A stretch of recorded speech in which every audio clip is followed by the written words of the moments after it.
Les téléspectateurs les plus anciens de l'émission Il est écrit se rappellent certainement du pasteur Georges Hermance, qui a été chroniqueur d'Il est écrit pendant plus de 15 ans.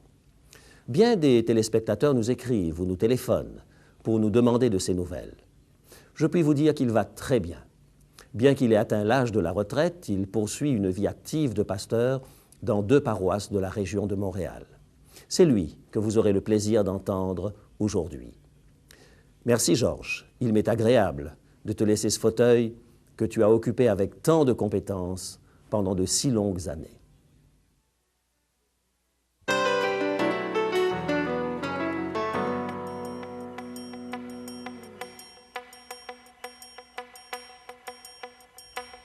Les mots signifient des choses différentes selon les personnes. Et certains mots semblent vraiment très malléables. On peut les étirer ou les restreindre pour leur faire signifier n'importe quoi. Cependant, il y avait un fermier qui avait une idée plus juste. Alors, restez avec nous.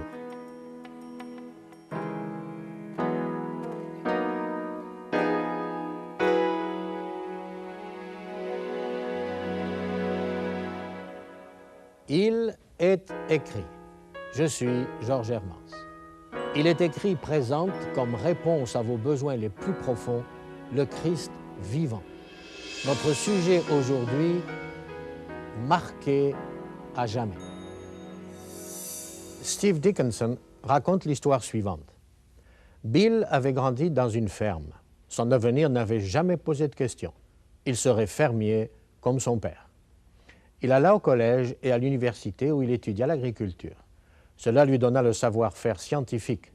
Mais où aller trouver l'argent pour acheter une ferme? Un jour, son père lui dit « Bill, je commence à devenir vieux. Je suis tout près de ma retraite et j'aimerais te donner cette ferme. » Bill resta sans voix. Son problème était enfin résolu. Mais le vieil homme poursuivit « Il y a une condition. Je voudrais que tu diriges cette ferme exactement selon mes instructions, pendant la première année. Après cela, elle t'appartiendra. » C'était juste, non? Le père était un bon fermier, il savait ce qu'il faisait, et de plus, pensez donc seulement une année et la ferme serait à lui. Les 2 hommes passèrent les quelques jours suivants à aller de champ en champ. Bill prenait des notes inscrivant simplement ce que son père voulait voir semé dans chaque champ. Puis le père et la mère partirent en vacances. Bill était curieux. Il lui semblait intéressant de voir jusqu'à quel point les instructions de son père cadreraient avec ce qu'il avait appris à l'université. Il alla prendre son matériel pour tester les sols et refit le tour de la ferme. En allant de champ en champ, il fut impressionné par la sagesse de son père. Dans chaque champ, le père avait pris une poignée de terre, il avait examiné le sol avant de décider ce qu'il fallait semer. Il y avait toujours eu raison. Chaque fois qu'il avait choisi une certaine culture, elle correspondait exactement à celle que Bill, selon ses connaissances, pensait être idéale pour ce champ. Chaque fois, du moins jusqu'à ce que Bill arrive au dernier champ. Son père avait demandé de semer du maïs, mais il avait dû se tromper. La terre était pauvre, sablonneuse. Semer du maïs. Les racines peu profondes seraient arrachées du sol au moindre coup de vent. Et même si la plante n'était pas arrachée, les épis seraient misérables. Papa avait certainement dû commettre une erreur. L'analyse de Bill démontra que ce sol serait parfait pour des cacahuètes. Papa voudrait sans doute que toutes les plantations soient un succès. Et il serait heureux de voir que tout l'argent qu'il avait investi dans la formation de Bill était payant. Et Bill planta donc des cacahuètes. Papa revint au temps de la moisson. Il affirma que la ferme n'avait jamais paru aussi belle. Bill lui fit faire le tour et lui montra le blé, les pommes de terre, la luzerne. « Mais où est le maïs ?» demanda le père, parce que c'est ce qu'il voulait savoir. « Je pensais que j'avais dit de semer du maïs ici. » Bill lui expliqua « Oui, papa, c'était dans ce champ là-bas. J'ai testé tous les champs sans exception. Et tu avais parfaitement raison dans tous les cas, sauf celui-là. J'ai donc pensé que tu avais commis une erreur. Je suis sûr que tu préfères voir une belle moisson de cacahuètes qu'un champ de maïs malade. » Le père secoua la tête avec tristesse. « Bill, dit-il, tu n'as suivi mes instructions dans aucun de ces champs. Tu as chaque fois suivi ton propre jugement. Il est seulement arrivé que tu as été d'accord avec moi toutes les fois, sauf une. Mais dès qu'il y a un problème, tu as fait ce que tu pensais être le mieux, en dépit de ce que j'avais dit. Je regrette, Mille, mais il te faudra chercher autre part pour avoir ta propre ferme. Qu'en est-il? Le fermier était-il trop dur ou avait-il complètement raison? Suivre les instructions, fussent-elles celles de Dieu, seulement quand nous sommes d'accord avec elles, est-ce que cela a un sens? La majorité d'entre nous ne sommes pas fermiers, mais notre Père, comme le Père de Bill, a écrit à notre intention sur des tables de pierre des instructions précises. Et sous réserve que nous les suivions, il nous promet, non pas une ferme, mais un avenir au-delà de tout rêve, une vie sans fin. Ces instructions, nous les appelons les 10 commandements. Cependant, des milliers de gens aujourd'hui sont venus avec leur propre système de test. Ils pensent qu'il serait intéressant de voir jusqu'où les instructions de Dieu cadrent avec ce que nous avons appris à l'université, ou avec leur propre philosophie de la vie et de ce qui est bien ou mal. Et qu'en résulte-t-il? Des millions de gens aujourd'hui improvisent leur propre moralité, taillée sur mesure selon leur humeur. Ils ont décidé que les instructions de Dieu sont passées de mode et certainement pas pertinentes pour une génération aussi éclairée que la nôtre. Même s'ils sont d'accord avec une partie de ce que Dieu a dit, ils sont convaincus qu'à l'occasion, Dieu s'est trompé, ou bien qu'il ne voulait pas dire exactement ce qu'il a dit. Et ils plantent des cacahuètes pensant que Dieu va être heureux quand il verra la récolte. Des millions de gens pensent vraiment que parfois, Dieu met ses 10 commandements en marche arrière. Ils pensent qu'il est bien de voler si vous faites face à une urgence, ou de mentir si cela vous évite d'aller en prison, ou bien de commettre adultère si, comme le suggère Joseph Fletcher, avoir un enfant est le seul moyen de sortir d'un camp de concentration. Des millions de gens aujourd'hui suivent les instructions de Dieu quand ils sont d'accord avec elles, et ils les ignorent quand ils n'en perçoivent pas la raison. Mais si nous obéissons uniquement quand nous sommes d'accord, avons-nous vraiment obéi? Vous vous souvenez des paroles de Jésus que nous trouvons dans Matthieu chapitre 7 et au verset 21?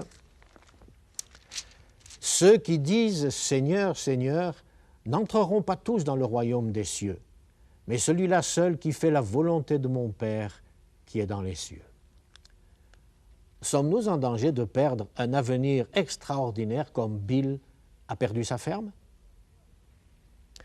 Voyez-vous, Dieu a aujourd'hui avec nous le même problème qu'il a eu avec nos premiers parents. Il voulait leur donner une vie éternelle, mais il n'osait pas le faire. Il ne pouvait leur donner l'immortalité sans avoir d'abord testé leur loyauté. Il devait être certain qu'il pouvait leur confier une vie éternelle. Et comment pouvait-il le faire? Quel genre de test Dieu pouvait-il imaginer qui lui donnerait l'assurance de leur loyauté ou la preuve tragique qu'il ne pouvait pas leur faire le don qu'il entendait leur faire? Les promesses ne suffisaient pas. Elles sont si faciles à faire et à oublier.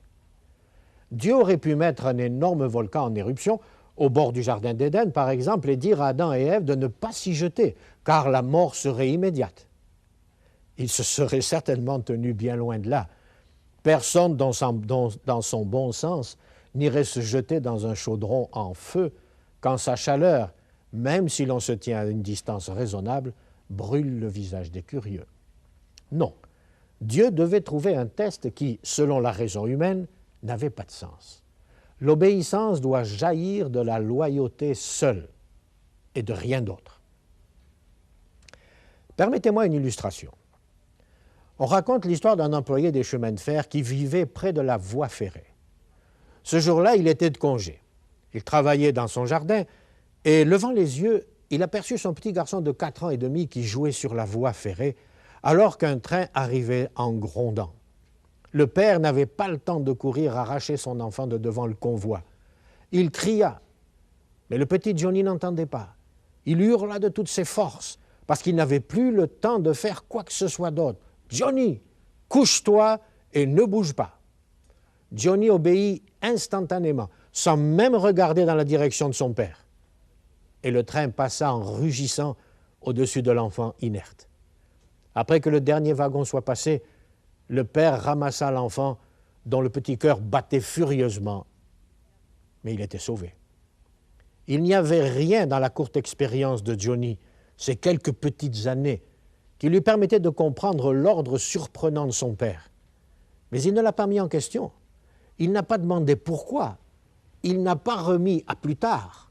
Son père avait parlé et cela lui suffisait.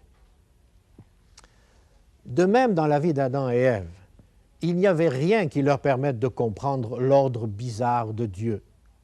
Pourquoi le fruit d'un seul arbre, tout aussi magnifique que les autres et en apparence tout aussi désirable, pourquoi contiendrait-il la mort? Et la mort, qu'est-ce que c'était? Ils ne pouvaient comprendre que cet acte de manger un fruit, un acte aussi insignifiant au premier regard, révélerait la faiblesse de leur loyauté. Dieu a aujourd'hui le même problème qu'il a eu dans le Jardin d'Éden. Des millions de personnes professent lui être loyales, mais on ne peut faire confiance à toutes et leur confier la vie éternelle. Comment leur loyauté peut-elle être testée, sinon par un commandement qui n'a pas de sens pour l'esprit humain? Je crois que nous sommes prêts maintenant à nous tourner vers le livre de l'Apocalypse. Voulez-vous prendre vos Bibles et les ouvrir au chapitre 13? Si vous avez récemment lu ce chapitre, vous vous souvenez du fait qu'il contient des prédictions effrayantes. Nous trouvons une bête représentant un royaume, une nation, une puissance, et dans ce cas, c'est de toute évidence une coalition entre les forces religieuses et politiques. Puis il y a une seconde bête, une nation qui débute avec les caractéristiques d'un agneau, mais qui finit par parler comme un dragon. Et cette seconde bête est de toute évidence une démocratie, puisqu'elle persuade les gens de créer une image à la première bête. Autrement dit, de former une coalition similaire de forces religieuses et politiques. Cette image, cette coalition, prononce une sentence de mort sur quiconque refuse d'adorer la première bête. Ceux qui refusent de recevoir la marque de la bête se voient interdits de vendre ou d'acheter. Vous admettrez que c'est plutôt effrayant. Mais au chapitre 14, le chapitre suivant donc, symbolisé par les trois anges, chacun ayant un message, nous trouvons le dernier appel de Dieu aux hommes. Le message du troisième ange, des versets 9 à 11, se lit ainsi. Nous y trouvons l'avertissement le plus effrayant de toutes les Écritures. C'est un avertissement adressé à ceux qui adorent la bête et son image ou qui reçoivent sa marque. Vous savez, tout cela n'est pas matière à amusement. C'est une affaire sérieuse. Cela semble être une question de mort si tu le fais et de mort si tu ne le fais pas. Mais il n'y a pas de terrain neutre. Je suis bien conscient de cette idée fort répandue que le livre de l'Apocalypse ne peut être compris. Mais je vous demande ceci. Dieu inclurait-il un avertissement aussi dramatique dans un dernier message aux hommes s'il savait que l'identité de la bête et la nature de sa marque ne peuvent être comprises? Difficile à croire, n'est-ce pas? Mais avant de réfléchir davantage à certaines clés qui permettraient de reconnaître ce que la marque peut bien être, qu'en est-il de Dieu? Écoutez ceci. Apocalypse au chapitre 7, les versets 1 à 3. Après cela, je vis 4 anges debout aux 4 coins de la terre. Ils retenaient les 4 vents de la terre afin qu'il ne souffle point de vent sur la terre. Et je vis un autre ange qui montait du côté du soleil levant et qui tenait le sceau du Dieu vivant. Il cria d'une voix forte aux 4 anges, « Ne faites point de mal à la terre jusqu'à ce que nous ayons marqué du sceau de Dieu le front des serviteurs de notre Dieu. » Ainsi, Dieu a aussi son sceau. Il a aussi une marque. Se pourrait-il que chaque homme, chaque femme, chaque jeune se voit requis de choisir entre la marque de Dieu ou celle de l'ange déchu, et par ce choix de manifester sa loyauté envers l'un ou l'autre? Cela paraît évident. Quelle pourrait être la marque de Dieu? quel test Dieu peut-il présenter à ceux qui disent être son peuple et qui puisse révéler une fois pour toutes qui peut être en toute sécurité introduit dans le ciel et qui ne l'est pas? À qui il peut faire confiance en leur mettant la vie éternelle et à qui il ne peut pas le faire? Ce sera certainement quelque chose qui ne repose pas sur la raison humaine, quelque chose qui semble ne pas avoir un sens, un commandement auquel son peuple fidèle obéira simplement parce que Dieu l'a dit. Comme le petit Johnny sur la voie ferrée. Obéir sans demander pourquoi. Voilà le genre de test qu'il faut chercher. Dieu a-t-il donné un commandement de ce genre? S'il l'a fait, il ne peut y avoir d'endroit plus logique que dans les 10 commandements. Le code moral donné pour tous les hommes de tous les temps. Faisons un tour rapide ensemble dans ce décalogue. Nous le trouvons dans le chapitre 20 de l'Exode, le second livre de la Bible, et à partir du verset 3. Les 3 premiers commandements semblent très raisonnables. Si Dieu est le vrai Dieu, nous ne devons certainement pas avoir d'autre Dieu que lui, ni nous prosterner devant des idoles de bois ou de pierre. Et nous accorderons sans doute tout notre respect à Dieu. Les derniers 6 commandements sont tellement raisonnables que depuis des milliers d'années, ils ont été très souvent incorporés dans les lois des nations, même des nations qui n'adorent pas le vrai Dieu.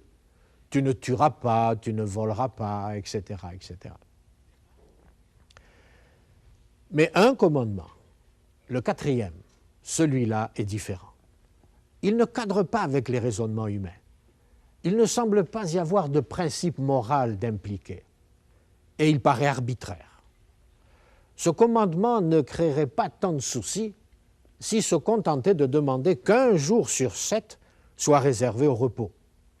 Pratiquement tout le monde serait d'accord avec l'idée d'1 jour de repos sur 7. Les syndicats aimeraient ça aussi, les athées de même. Cela n'indiquerait sans doute pas une loyauté quelconque envers Dieu que de prendre 1 jour sur 7 comme jour de repos. Mais le commandement spécifie le 7e jour. Et c'est cette spécificité qui crée le problème et qui cause souvent les inconvénients. Il est exact que tous les jours sont les mêmes, avec leurs 24 heures. Quelle différence peut-il y avoir à offrir 1 jour quelconque pour le repos et l'adoration? Que Dieu ait spécifié un jour précis ne semble pas raisonnable. Mais il l'a fait. Et il existera toujours des gens qui l'aiment assez pour lui obéir sans lui demander pourquoi. Serait-ce le test que nous cherchons? Ce commandement qui n'a pas de sens pour l'esprit humain, il cadre certainement avec cela. Dieu, sans raison apparente, a mis un arbre au centre du jardin d'Éden et a déclaré inabordable pour nos premiers parents. C'était sa façon de tester leur loyauté.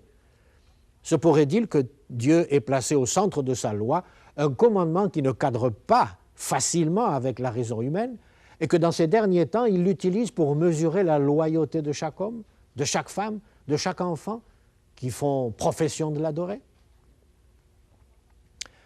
Oui, le commandement du sabbat est unique parmi les 10. Il n'y a aucune controverse à propos des 9 autres. Tout bon citoyen, chrétien ou pas, suivra ces derniers 9 commandements. Mais un homme, quel qu'il soit, qu'il aille régulièrement à l'Église ou pas, qu'il soit généreux ou pas dans ses offrandes, ou que son caractère soit sans faille ou pas, un homme obéit-il vraiment à Dieu s'il n'obéit que lorsqu'il comprend pourquoi, quand il peut discerner une raison, quand il est d'accord avec Dieu, quand un commandement lui semble sensé? Non, il n'obéit pas vraiment. Comme le fils du fermier, il suit en fait son propre raisonnement en tout temps. Maintenant, je sais que l'identité du jour de repos peut sembler être une affaire négligeable. Il doit certainement y avoir des enjeux plus importants que cela. Mais nous ne pouvons pas toujours choisir nos défis. Le pompier ne peut pas choisir le site des incendies qu'il combat. Le soldat ne peut pas choisir où il ira combattre. La leçon des Falklands pour les Britanniques fut la suivante. Les batailles ne seront pas toujours livrées là où il semble qu'elles le devraient. Le livre de l'Apocalypse nous dit que Satan est en colère contre le peuple qui persiste à garder les commandements de Dieu. Cela se trouve dans Apocalypse chapitre 12 et au verset 17. Alors je vous demande, Satan va-t-il concentrer ses attaques sur les commandements que les hommes trouvent raisonnables et sur lesquels il n'y a aucune controverse? Ou va-t-il s'en prendre sur le commandement qui ne cadre pas avec la raison humaine, celui qui repose uniquement sur l'autorité de Dieu? Commencez-vous à comprendre ce que le sceau de Dieu peut être, et donc ce qu'est la marque de la bête? Si Dieu utilise le sabbat comme commandement, comme test de loyauté, et si l'observation fidèle de ce commandement scelle un homme devant suivre la voie de Dieu à jamais, quelle peut alors être la marque du camp opposé?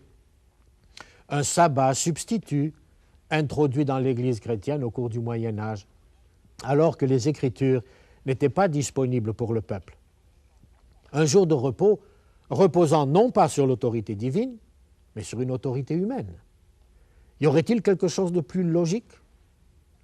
La controverse, voyez-vous, n'est pas du tout sur une journée. C'est une question d'autorité. Quelle autorité allez-vous accepter? Allez-vous accepter l'autorité de Dieu ou celle des hommes? L'important n'est pas une question de trivialité ou pas. Si Dieu devait vous dire « allez vous mettre au coin » et que Satan vous disait « n'allez pas vous mettre au coin », cela paraîtrait absolument ridicule.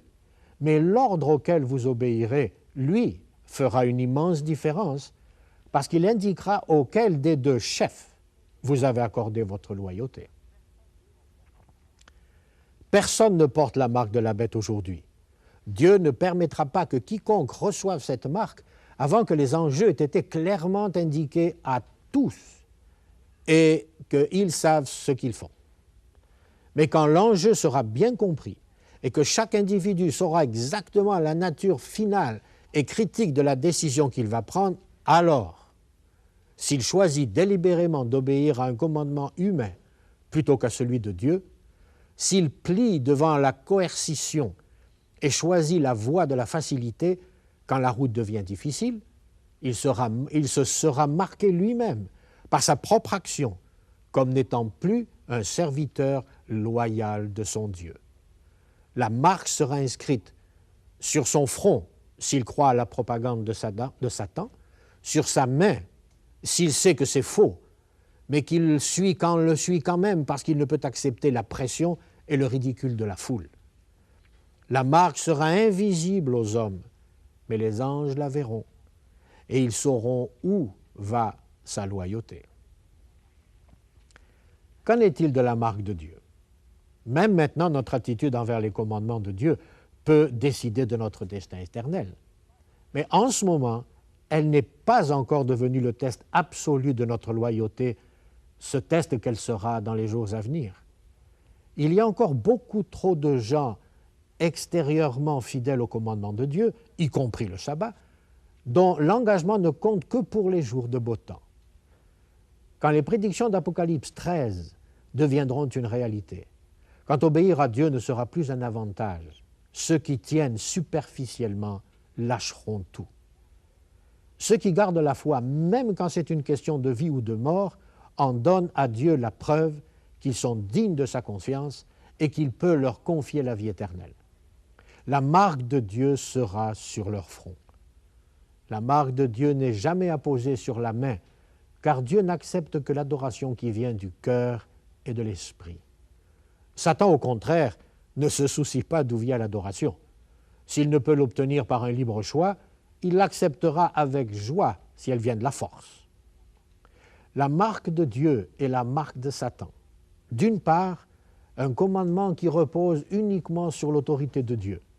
D'autre part, un commandement qui repose uniquement sur l'autorité des hommes. Voilà le choix qui vient très rapidement vers nous. Avons-nous fabriqué un tissu de suppositions? Y a-t-il réellement eu une tentative de changer la loi de Dieu? Le défi lancé à l'autorité de Dieu est-il prêt de jaillir à la lumière et d'exploser comme une boule de feu? Oui. Le prophète Daniel l'avait prédit. Paul dit qu'il viendra. L'Apocalypse le met en lumière. et la puissance représentée par la bête d'Apocalypse 13 s'en vient. Et elle dit en substance, oui, nous l'avons fait. Et nous en sommes fiers. Nous regardons cela comme la marque de notre autorité.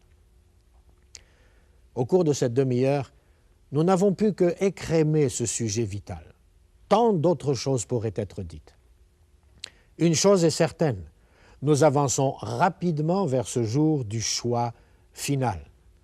Et nous nous préparons pour ce jour par les petites décisions, les choix en apparence insignifiants que nous faisons en cours de route. Si dans ces situations peu importantes, nous choisissons habituellement la voie de la facilité, le chemin le plus populaire, il nous sera tout naturel, au moment de la crise, de faire la même chose, suivre la foule. Nous serons surpris quand nous verrons qui est fort et qui est faible. Certains que nous pensions solides s'avéreront misérablement faibles. Et certains que nous considérions comme faibles montreront d'un courage invincible et seront à tout jamais marqués comme étant les enfants de Dieu. Alors, qu'en sera-t-il pour vous? Prions. Notre Seigneur bien-aimé, des paroles et des idées graves ont été présentées aujourd'hui. Il est évident que le christianisme et ses demandes s'enfoncent profondément en nous et exigent une loyauté que certains chrétiens, quelque sincères qu'ils soient, n'ont jamais imaginée. Vivre ou mourir, survivre ou périr. Nous voulons être fidèles au Seigneur Jésus-Christ et c'est en son nom que nous te prions. Amen.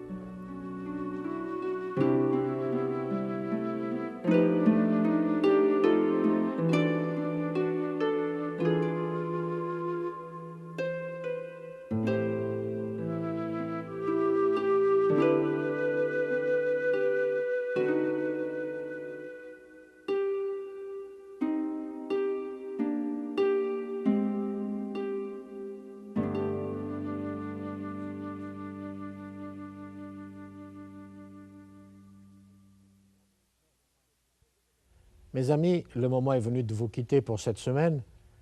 Eh bien, je vous attends pour la semaine prochaine pour un autre programme. En attendant, n'oubliez pas, il est écrit, l'homme ne vivra pas de pain seulement, mais de toute parole qui sort de la bouche de Dieu.